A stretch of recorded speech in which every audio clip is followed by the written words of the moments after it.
Kabanata 31, ang sermon.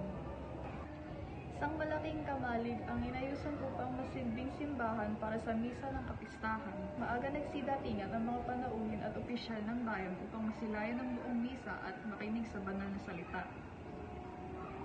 Gamit ng wikang Kastila, Latin at kunting Tagalog, nagbigay ng sermon si Padre Damaso.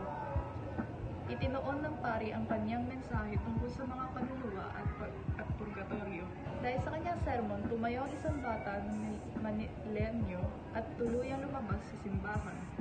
Si Ibarra naman ay buong tapang nagtitimpi sa isang sulok dahil alam niya na siya ang pinagtatamaan ng pari.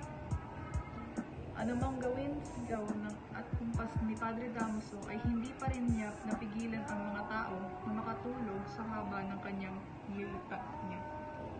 Marami sa mga panauhin ang umuwing na dismaya dahil sa hindi naintindi ang sermon ng pari. Sa simbahan ay palihim na binulong ni Elias sa kanyang lihim na nakatuklasan at sinabihan si Ibarra ng mag-ingat. So ito naman ang mga talasalitaan ng Kabanata 31. Ang una, kamalig. Ito ay pwedeng maging kubo o imbakan ng ani. Itinoon. Ito naman ay ibinaling. Litanya. Ito ay misa o sermon.